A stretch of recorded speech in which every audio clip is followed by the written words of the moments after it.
I'm Haley B. Miller, and this is Ohio Politics Explained, a podcast where you give us 15 minutes and we give you all the news you need to sound smart and impress your friends. Welcome to another episode of Ohio Politics Explained, the primary election edition. On May 5th, voters will choose their nominees for governor, U.S. Senate, and several other statewide races, in addition to primaries for congressional and legislative seats. We'll take you through some of the marquee races and how they'll set the stage for this fall. Jesse Balmert is here today to help me break it all down. Happy pre-election day. As you all know, the top of the ticket this year is the race for governor. There's no primary for the Democratic nomination, which belongs to Dr. Amy Acton. But Vivek Ramaswamy, the likely GOP nominee, is on the ballot with two long-shot candidates, and one of them isn't even a candidate anymore. What do we know about his opponents? Yeah, I feel like the Republican primary for Ohio governor to replace Mike DeWine it really started in January of 2025 and has not stopped until this very moment. So it's been quite the roller coaster at various points. We had Ohio Attorney General Dave Yost was in the race. Jim Tressel, the current lieutenant governor, former Ohio State football coach, was considering getting in the race. So it's been a journey. But where we are heading into Election Day is Ramaswamy has one official primary challenger, which is Casey Putsch, who is a kind of car enthusiast. He invented a type of car and has really been going at Ramaswamy from the right and kind of leaning into the less savory aspects of this race.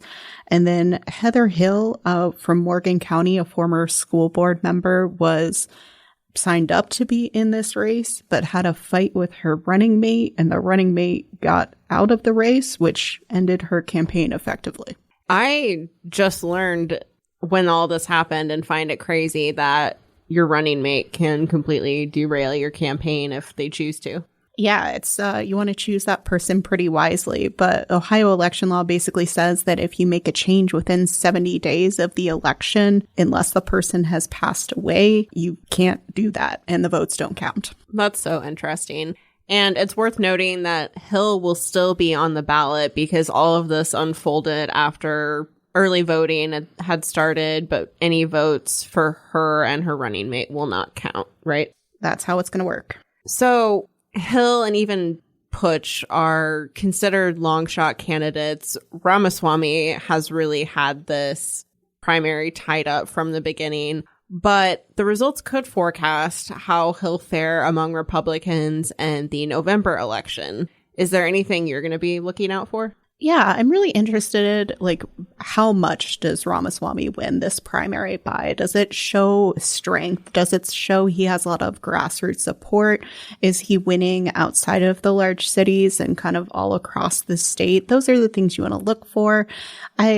A comparison that you can look at is in 2020, Governor Mike DeWine didn't get above 50% in the Republican primary. He had a couple of challengers, notably Joe Blystone, who was running a just kind of odd campaign, but still managed to get a decent chunk of the votes. And so is Casey in that kind of Joe Blystone role for this election? Or is it just going to be a runaway victory for Ramaswamy, who has a lot of advantages, including massive fundraising advantage?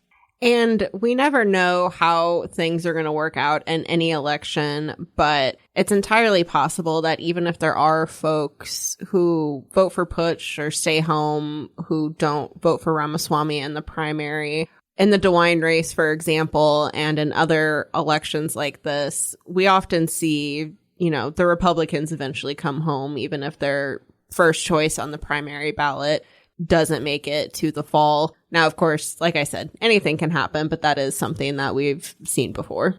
Yeah. In 22, Mike DeWine, basically crushed his Democratic challenger, Nan Whaley. I think because this is an open seat, because you have two candidates who've never run for political office before, this is going to be certainly more competitive than that re-election bid in 2022. But yeah, the state has been trending Republican for the past several years. So that's certainly an advantage that Ramaswamy has. And it'll be interesting what kind of national headwinds from either the economy or the popularity of President Donald Trump either swing in his or Acton's favor.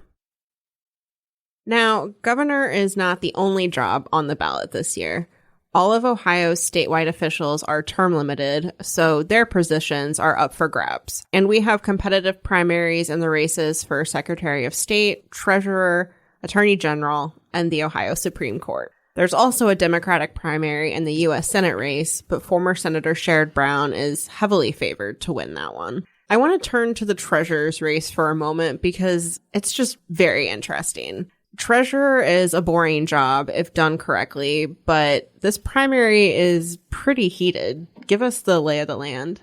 Yeah, so what's interesting about this race is you don't have an incumbent. You don't have someone who's already been a statewide elected official who's just trying to kind of musical chairs their way into a different position. This is a truly open race. And so the two candidates are former state rep Jay Edwards and current state senator Christina Rogner, who are people who probably just don't have tremendous statewide name recognition. They were elected in their respective corners of the state, but people probably don't know them too well outside of that. So they've scored some pretty impressive endorsements.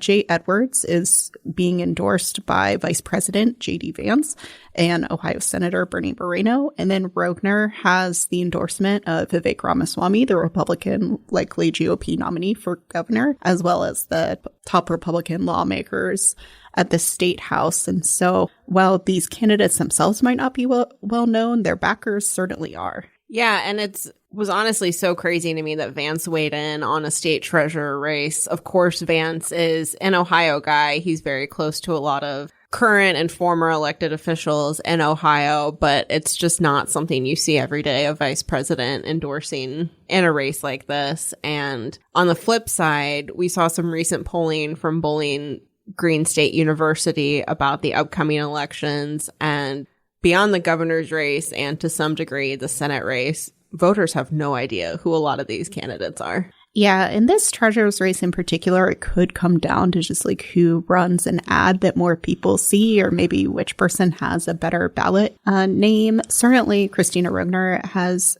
pitched herself as the candidate with an MBA, so kind of the experience in the financial field, and also someone who's willing to work with state lawmakers, has a lot of support within the legislature, versus Jay Edwards has come out as more of a willing critic of the Republican legislature. He said that spending $600 million in unclaimed funds on the Cleveland Browns' new stadium was a mistake and like something he would not have done if he was in the state legislature. So it's just been a really interesting race all around for a seat that isn't particularly interesting intrinsically. Yeah, for sure.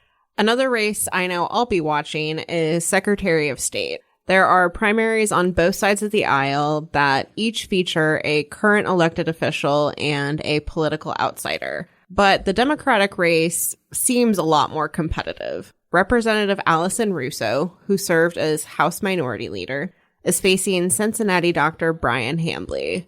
For being new to campaigns, Hambly has gotten quite a bit of support, including from Senate Minority Leader Nikki Antonio. And he's been critical of Russo's past votes on redistricting. Yeah, this is just a really fascinating race for a lot of reasons. Just like backing up for a second, I think Secretary of State is such an important down-ticket race, in part because it runs elections, but also this person has a seat on the Ohio Redistricting Commission, so that determines where the congressional lines are drawn, or can determine where the congressional lines are drawn and the state legislative lines. They're also an important vote on the Ohio ballot board, which sets the language for things that you might vote on as far as constitutional amendments. So it's a pretty powerful position, which is probably why we have such a race on both sides here. But yeah, definitely Democrats have been critical of Allison Russo's accepting of these maps, which were drawn by the Republicans. Certainly the counterpoint that she puts forward is they would have gotten worse maps if they hadn't gone along. It's hard to negotiate in the super minority. Yeah, for sure. And again, with this being a little bit lesser profile of a race, it's hard to say how much voters are paying attention, if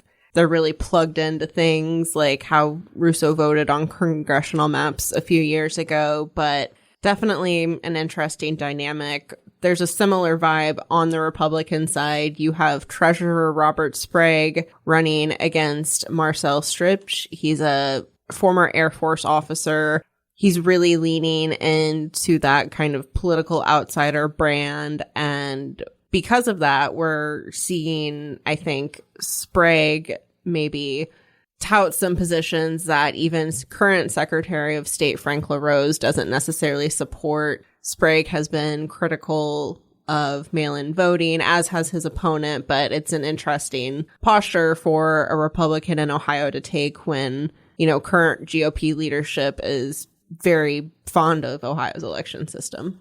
Yeah, it's hard to say Ohio's voting is horrible and we need to throw it out when your party is running Ohio's voting system right now. But primaries are primaries, so I get why we are where we are. Another issue that's come up is ballot drop boxes, and Sprague came out with an ad that looked like Sesame Street and said we need to ditch these drop boxes, which there's one per county that are like heavily monitored and can only be opened by both Democrat and Republican. And so this is like an option for people who want to drop off their ballot or other kind of election registration paperwork and so forth. So you're seeing people come down on the party lines, which makes sense going into a primary. Yeah, definitely. Okay, there is a lot we didn't get to today. For more information on Ohio's primary races and the candidates, be sure to check out the stories on our websites. Early voting continues through Sunday, and polls will be open on Election Day from 6:30 a.m. to 7:30 p.m. A big change for this election is if you vote absentee, your ballot has to arrive by the close of polls on Tuesday to be counted. So make sure you get those in the mail if you haven't already. If you have any other questions about how to vote, you can visit voteohio.gov, and we'll be back next week to dissect all the results.